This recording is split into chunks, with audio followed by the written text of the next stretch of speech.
El día de hoy queremos invitarte a ver a Jesús como algo más que a un maestro que te enseña a vivir. Queremos presentarte a Jesús como el Salvador, aquel que te da lo que necesitas para vivir. Hola, ¿qué tal? Te saluda Roberto Ruiz. Bienvenidos a 21 días en el Evangelio de San Juan. Así que prepara tu Biblia, mente y corazón y meditemos juntos el día de hoy en la palabra de Dios.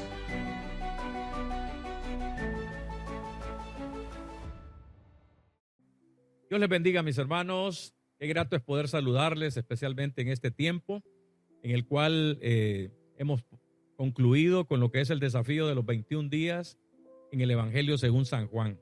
Realmente que ha sido un tiempo muy provechoso porque hemos podido entrar a lo que es el Evangelio y poder conocer no solamente al Jesús histórico, sino que también hemos podido ver esos rasgos de lo que es la verdadera identidad divina de nuestro Señor Jesucristo. Realmente ha sido una enorme bendición y de mucha edificación y de inspiración para todos nosotros.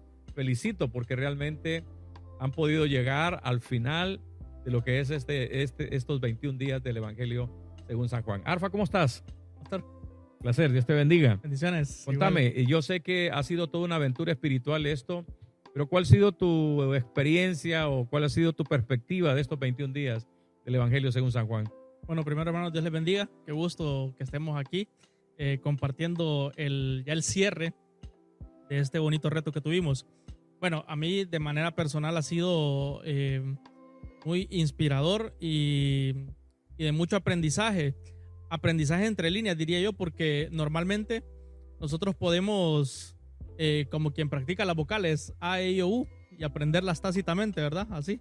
Pero lo bonito es entender qué es lo que cada una de esas vocales después, en conjunto con otras letras, van a formar, ¿verdad? Que forman palabras, oraciones, párrafos y textos completos. Entonces me ha pasado un poco lo mismo, como que ya conocía lo que el Evangelio podía decir a grandes rasgos, pero ya estudiarlo de manera sistemática, unido a ello con los audios que hemos estado viendo, ¿verdad? Y esta bonita dinámica que hemos tenido, me ha servido para ver un poquito más allá de la caja, ¿verdad? Salirme un poquito del cajón.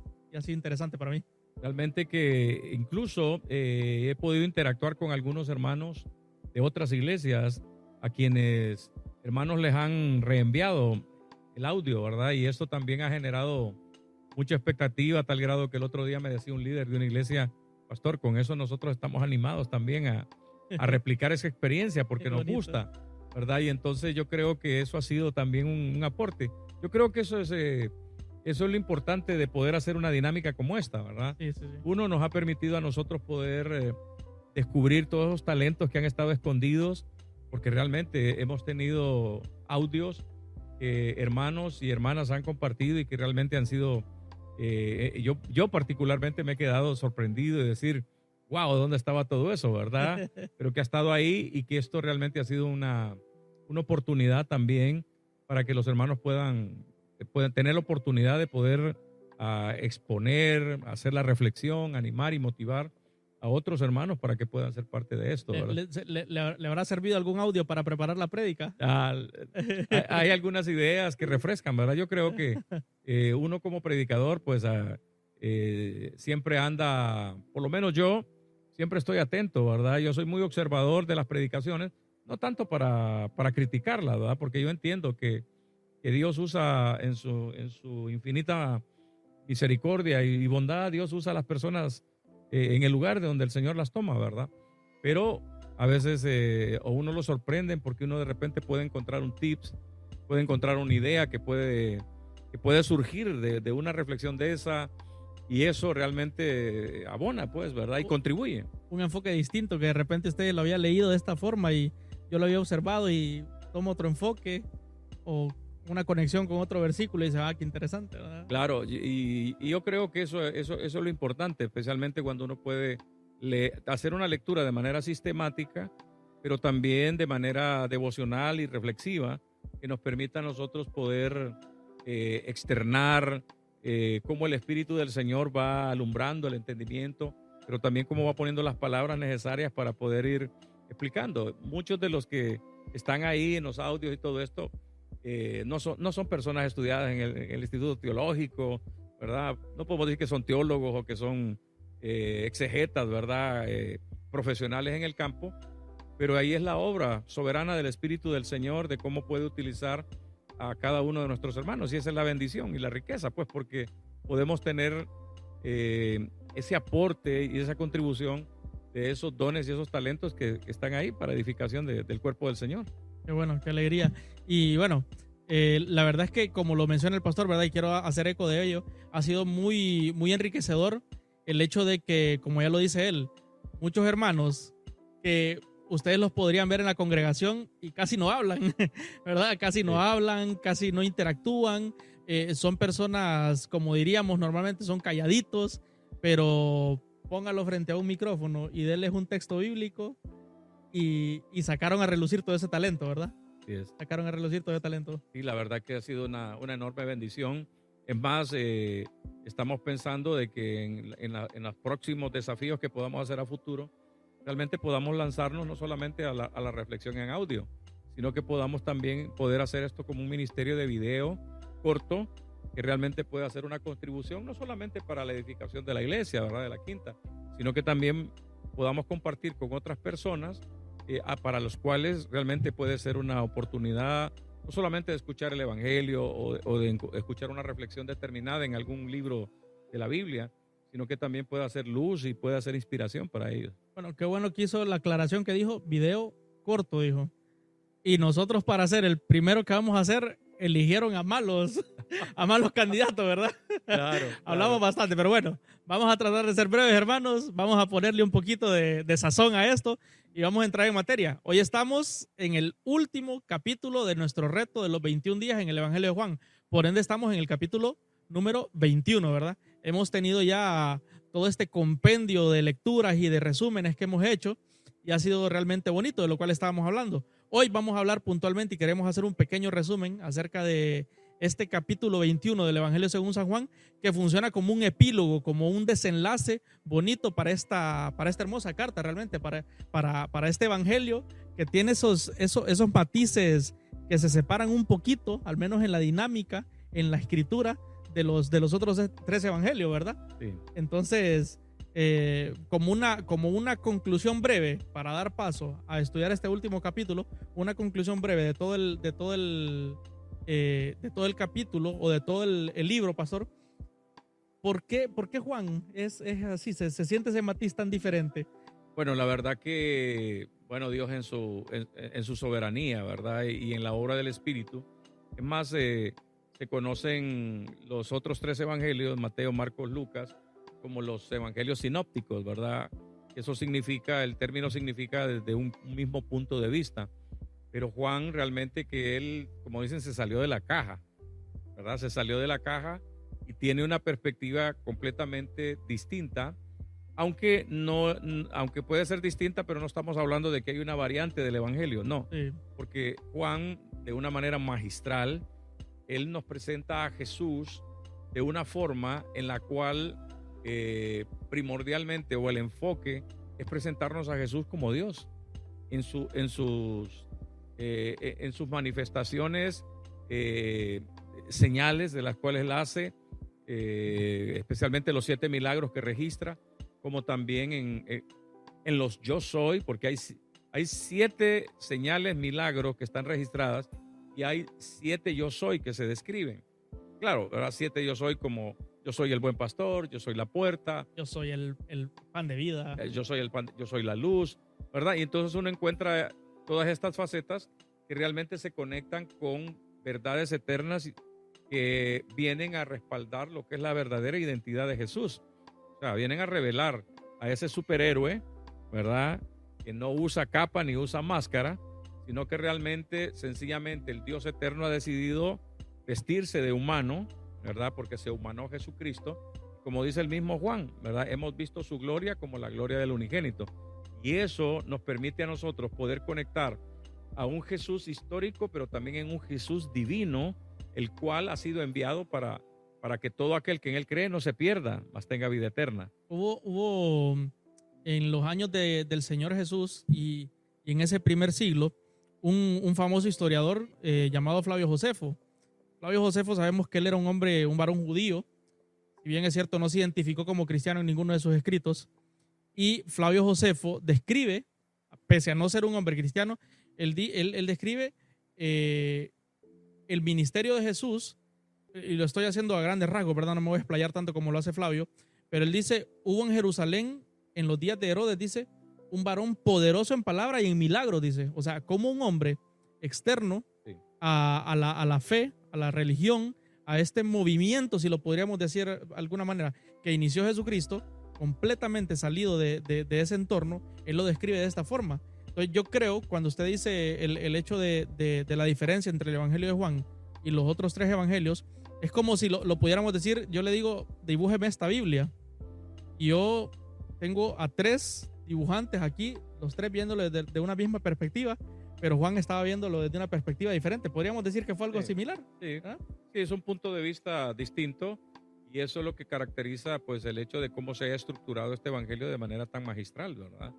Que nos permite a nosotros poder tener una perspectiva distinta, muy, muy profunda, porque realmente es entrar especialmente a todo ese aspecto en el cual Jesús, como el enviado del Padre, ¿verdad? Y que lo ha testificado Juan el Bautista, y que también las escrituras dan testimonio de él, como lo expresa él, como lo dijo Moisés, o como lo expresa la misma Torá, que vienen a ser esos testigos que realmente van a avalar el testimonio de Jesús como el verdadero Mesías o el verdadero Salvador de la humanidad, ¿verdad? Ok, perfecto.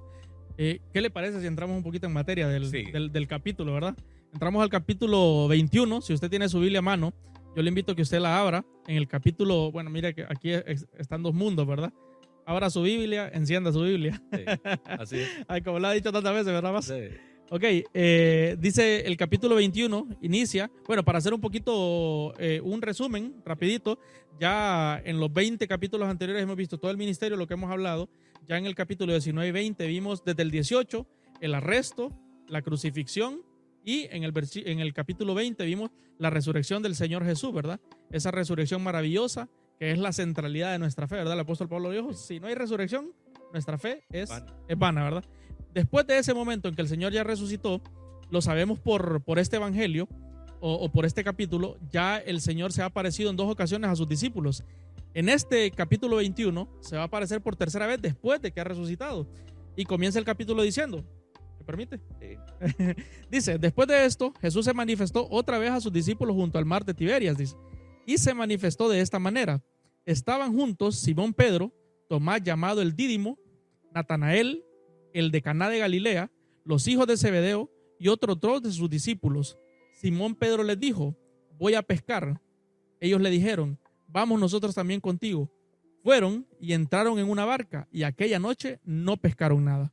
Cuando ya iba amaneciendo, se presentó Jesús en la playa, mas los discípulos no sabían que era Jesús. Y les dijo, hijitos, ¿tenéis algo de comer? Le respondieron, no. Él les dijo, echad la red a la derecha de la barca y hallaréis.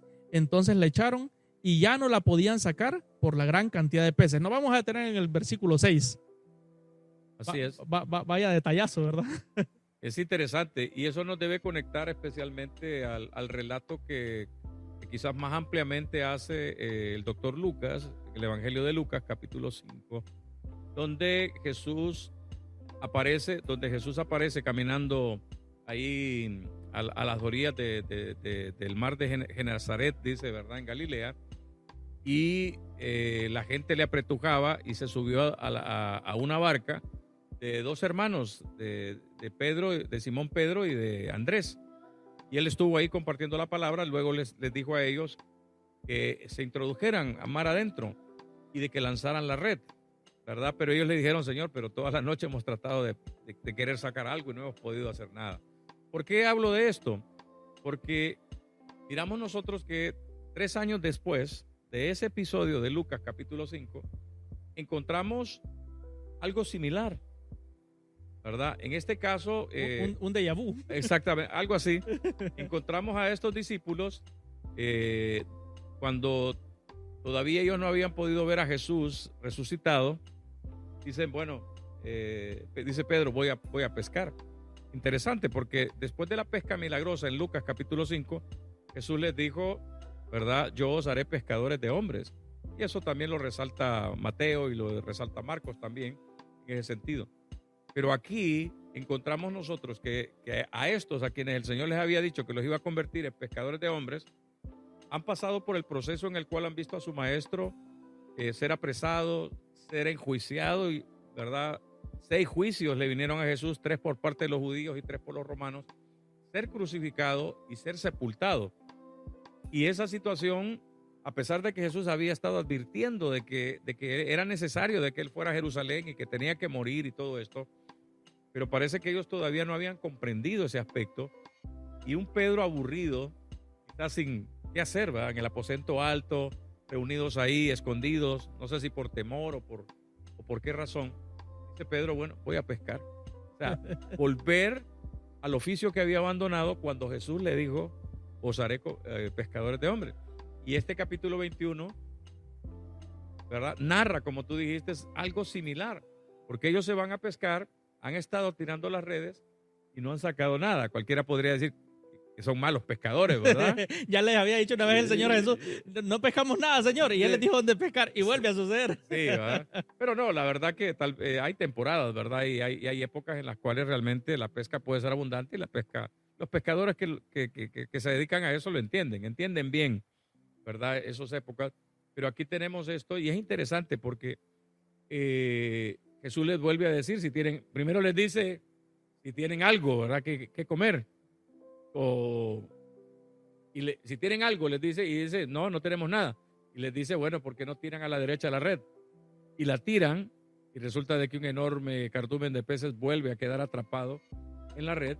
Y cuando ellos se dan cuenta de que realmente es Jesús el maestro, que Juan es el que le dice a Pedro es el maestro, ellos vienen a la orilla, traen la red y encuentran a la orilla de la playa que ya estaba encendida una fogata y de que ya había un pez puesto en la fogata.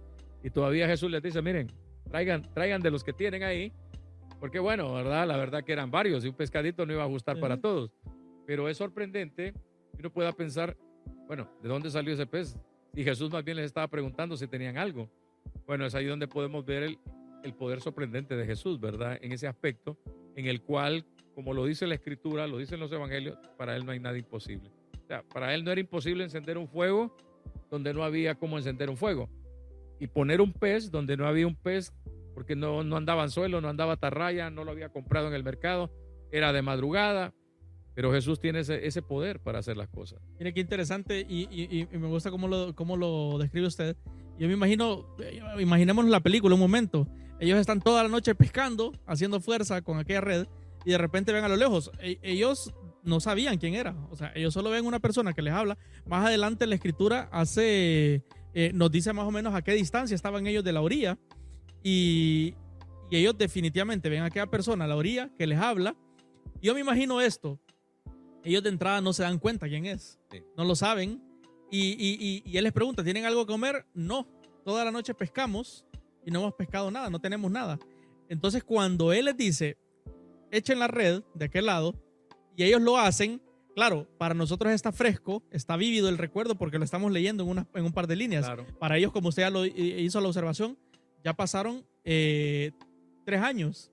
Entonces, yo me imagino este momento en el que Pedro lanza la red y en el momento en que él está haciendo la fuerza para sacarla, y él dice, esto ya lo había vivido, esto ya lo había pasado yo. Y es cuando lo ven, y más adelante dice que Pedro se ciñó su ropa y se tiró al agua y dijo, no, esto ya lo había pasado yo y no puede ser otra persona sino el maestro, ¿verdad? Sí. Qué momento tan bonito y tan glorioso. Claro, pero hay que entender también el aspecto de por qué sucede esto. Sabemos que en este capítulo 21 el enfoque realmente está centrado en Pedro. ¿Por qué? Porque Pedro había negado a Jesús 3 veces. Se había arrepentido y realmente lo había hecho con mucha amargura, dice la Escritura, ¿verdad? Pero también nos habla acerca de que cuán fácil podemos perder el enfoque nosotros en nuestro llamamiento, en nuestro ministerio, ¿verdad? Porque Jesús los había llamado para ser pescadores de hombres. ¿Y ellos dónde estaban? estaban queriendo volver a lo que habían abandonado justamente cuando Jesús los llamó. ¿Por qué? Porque habían perdido de vista al Jesús, porque lo daban por el hecho de que Jesús había sido crucificado y había muerto, ¿verdad? Por el hecho de que todavía ellos no habían comprendido de que realmente, como se los había dicho tantas veces, de que él iba a resucitar al tercer día, la señal de Jonás. Y aquí esto es como volverlos a reenfocar, como volverlos a redirigir hacia la visión, al llamamiento y a la visión que el Señor les da, porque después de que comieron el pescado, el Señor les dijo, síganme, ¿verdad? Síganme. Y luego en el relato continúa y hay una plática muy personal entre Jesús y Pedro, ¿verdad? Y esas famosas preguntas, ¿verdad? Pedro, ¿me amas? Sí, esa y algunos de repente dirán, ¿por qué el Señor le dijo, Pedro, me amas? Pero es que cuando uno ve la transición en el idioma original, cuando Jesús le dice, Pedro, ¿me amas? Jesús está utilizando ese término, es agapao, ¿verdad? Como diciéndole, Pedro, ¿me amas? Con el amor sublime, el amor supremo del Señor. Ese amor ágape. Ese amor ágape que decimos nosotros, ¿verdad? Y se lo dice 2 veces. Y Pedro, uno en el castellano no mira la diferencia. Porque las 2 veces Pedro le responde, sí, Señor, tú sabes que yo te amo, pero utiliza en el griego un término que es fileo. El término del amor fileo es el amor, es como que de un hermano, el amor de un pariente, de un amigo. Sí, yo te amo como mi hermano, ¿verdad? Y Jesús por tercera vez le hace sería más como un te quiero. Algo así. Como un te ¿verdad? quiero, Como, ¿verdad? Sí, Señor, tú sabes que yo te quiero, ¿verdad? Te aprecio, te admiro, todo esto. Pero no llegaba a decirle te amo. No llegaba todavía o no había entendido, pero Jesús por tercera vez. Algunos estudiosos dicen que le hizo 3 veces la pregunta por las 3 veces que lo negó. Bueno, puede ser que sí, ¿verdad? Pero en la tercera vez que Jesús le pregunta, y esto es interesante, porque Jesús le dice, Pedro, ¿me fileas? ¿Me amas con el amor fileo? Entonces dice que Pedro se entristeció y le dijo, Señor, tú todo lo sabes tú, y tú sabes que yo te agapao. Tú sabes que yo te amo con el amor verdadero. Eso es impresionante, ¿verdad? Acerca de lo que pasa. Yo creo que ese es un momento clímax, como dice Warren Bennis. Hay momentos crisol, dice, ¿verdad? Este experto en liderazgo, dice, hay momentos crisol o momentos definitorios en la vida de las personas. Yo creo que para Pedro era necesario ese momento, porque fue el momento de su restauración espiritual, porque había defraudado a su maestro, a su Salvador, a su Señor, ¿verdad? Y Jesús le está dando una segunda oportunidad, como nos lo da la segunda oportunidad a todos nosotros, en el cual fallamos, pecamos, caemos, abandonamos, renunciamos, como también sutilmente nos desviamos muchas veces del verdadero llamado que tenemos en el Señor, y Jesús lo reenfoca, lo reenchufa a la visión inicial en la cual se describe en Lucas 5, en el cual es de que el ministerio de él tiene que ser un pescador de hombres, pero ahora con el elemento en el cual Jesús le está encomendando, no solamente que apaciente a sus corderos, sino que también pastoree a sus ovejas, como diciéndole, Pedro, ok, ¿verdad? Yo he resucitado, ahora voy a ascender al cielo y ahora te delego la tarea, ¿verdad? Te empodero con el liderazgo necesario para que realmente ahora en adelante tú puedas dirigir o liderar a la iglesia, aunque si bien es cierto, Pedro no fue el primer pastor de la iglesia de Jerusalén, pero sí fue el apóstol a los gentiles que realmente lideró el movimiento de cómo el cristianismo avanzó. Pero creo que ese momento fue vital, especialmente de cómo Jesús lo restauró y de cómo Jesús lo reenchufó al propósito y al llamamiento que el Señor tenía para Pedro. Yo creo que el Señor, no creo, estoy completamente seguro, ¿verdad? De que el Señor sabía que Pedro necesitaba esto, a tal punto que el Evangelio de Juan no lo hace, pero me parece que es Lucas o Marcos, que en una de las apariciones que el Señor hizo a sus discípulos, después de haber resucitado, Él les dice, llamen a los demás discípulos, y hace una mención específica y dice, hey, llamen también a Pedro, por favor, díganle a Pedro. O sea, Él sabía Yo me imagino que Pedro estaba de capa caída. Sí. Pedro estaba deprimido. Él dijo, soy el peor ser humano del mundo. Negué a mi maestro. Me hice el cobarde. Salí corriendo. Y Pedro necesitaba realmente ese impulso anímico, por así decirlo, ¿verdad? El Señor es consciente de eso y por eso le dice específicamente, llamen a los demás. No se olviden de Pedro. Llámenme a Pedro también. Como usted dijo, es un momento crisol, ¿verdad? Es un momento brutal. Me fascina ver a partir del capítulo, bueno, usted ya casi hizo todo el resumen del capítulo, ¿verdad? Sí. Pero detallitos curiosos que me parecen interesantes. Si bien sabemos, esta carta la está escribiendo el apóstol Juan, ¿verdad? Dice el versículo 7. Entonces aquel discípulo a quien Jesús amaba, dijo Pedro, Marlon, ¿verdad? Marlon escribiendo la carta y diciendo de Marlon. Entonces aquel discípulo. Como diciendo en el catracho sin barreras, dándose el taco, ¿eh? Sí. Así, de manera muy modesta, ¿verdad? Voy a hablar de un discípulo amado, pero por no decir, soy yo. Sí, ¿verdad? sí. Pero son las cosas realmente interesantes que uno puede encontrar, ¿verdad? A la luz de esto y de cómo pues Juan nos regala esta joya que vale la pena, ¿verdad? Poder estudiarla, leerla. Claro, toda la Biblia debe ser objeto de nuestra lectura y de nuestro estudio, ¿verdad? Como de nuestra predicación. Más adelante lo vuelve a decir en el versículo 20, volviéndose Pedro, vio que le seguía el discípulo a quien Jesús amaba. Dice. Sí. Voy a leer los últimos 3 versículos. Los últimos 4 versículos. Jesús le dijo, si quiero que él quede hasta que yo venga, ¿qué a ti? Sígueme tú. Le dice el Señor Jesús a Pedro, ¿verdad? O sea, haciéndole un hincapié en lo que él tiene que hacer. O sea, como quien dice, ese no es de tu incumbencia. Haz lo que te estoy comandando que hagas. Y después dice el versículo 23 al 25. Entonces este dicho, se extendió entre los hermanos de aquel discípulo, que aquel discípulo no moriría, refiriéndose a Juan, ¿verdad? Refiriéndose a Juan, que aquel discípulo, bueno, ya sabemos a la postre qué es lo que sucede con Juan, ¿verdad? Que este discípulo no moriría. Pero Jesús no le dijo que no moriría, sino, si quiero que él se quede hasta que yo venga, que a ti. Este es el discípulo que da testimonio de estas cosas. Juan, refiriéndose a Juan, ¿verdad? Claro. Y escribió estas cosas y sabemos que su testimonio es verdadero. Me fascina el versículo 25, que es el último, y dice, y hay también otras muchas cosas que hizo Jesús, las cuales si se escribieran una por una, pienso que ni aún en el mundo cabrían los libros que se habrían de escribir. Y cierra con un sonoro amén. Así es. La verdad que ha sido una verdadera experiencia, aventura espiritual. Yo creo que al cierre de esto, pues la reflexión que queda es que realmente Jesús, cuando nos llama a poder servirle, realmente Él no lo hace a ciegas, sino que realmente Jesús conoce el verdadero potencial. Podríamos explicar muchas cosas, especialmente en el contexto cultural judío, cuando un maestro le decía a un discípulo, sígueme, no era por el simple hecho de que él quería andar acompañado.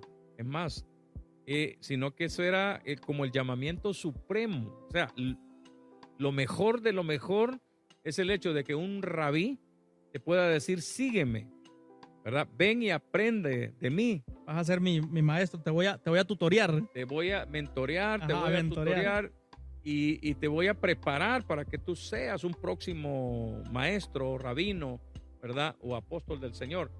Y podemos ver también la manera compasiva de Jesús, y yo creo que eso se aplica para todos nosotros, porque yo sé que hay etapas en las cuales fácilmente podemos perder el rumbo, pueden haber circunstancias que realmente nos pueden desanimar, nos pueden realmente llevar a un estado y a una condición espiritual en la cual realmente querramos abandonar, pero es ahí donde Jesús, a través de este ejemplo, nos expresa realmente de cuánto Él nos ama y de cuánto Él quiere poder motivarnos, inspirarnos, desafiarnos para que continuemos nosotros llevando adelante la tarea que nos ha sido puesta. Así es que yo creo que si tú has fallado en algún área, has pecado o de repente sientes que te has desviado del camino, que has perdido el ánimo o el deseo de poder pues servir al Señor con todo tu corazón, yo creo que es la oportunidad a través de la enseñanza de este capítulo 21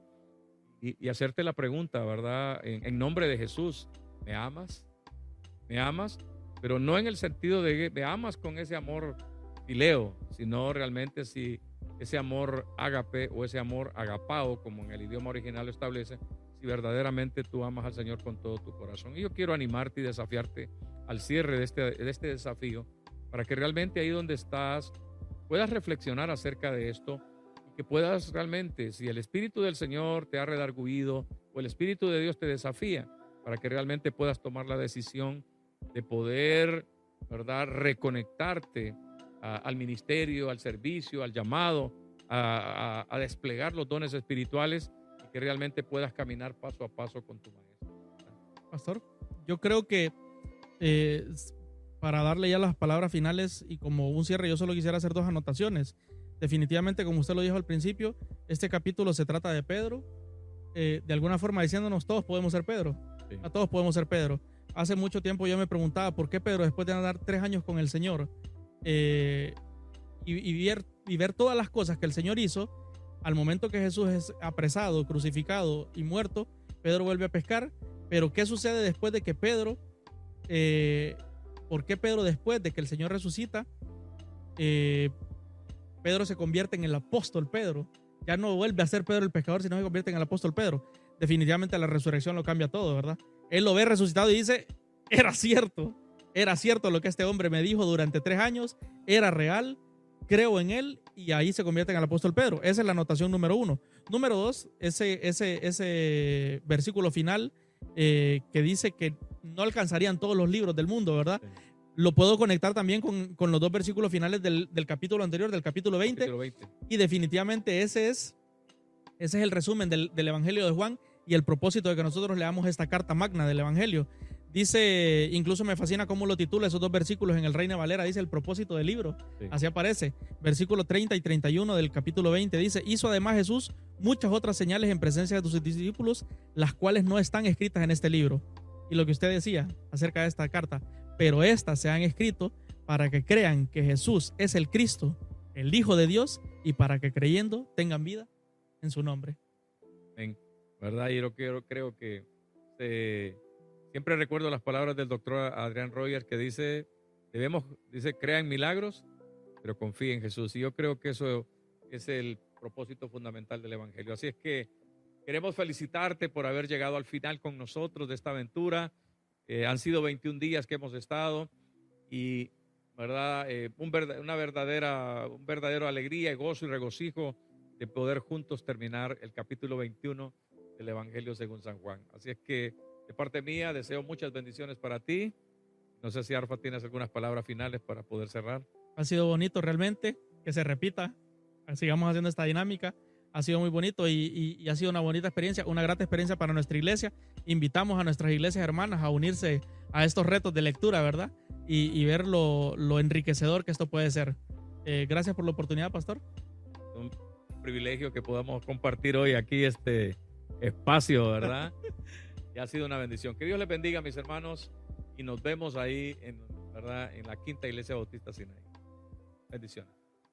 Gracias por acompañarnos en este tiempo devocional. Esperamos que la palabra de Dios se edifique sobre tu vida. Queremos invitarte para que también te unas a la conversación. Si tienes algún comentario, alguna pregunta o algún motivo de oración, nos gustaría poder orar por ti. Así que déjanos saber, escríbenos en los comentarios y te invitamos para que puedas compartir con amigos y familiares este tiempo en la palabra de Dios. Gracias una vez más por acompañarnos. Esperamos mañana aquí en los 21 días en el Evangelio de Juan. Dios le bendiga.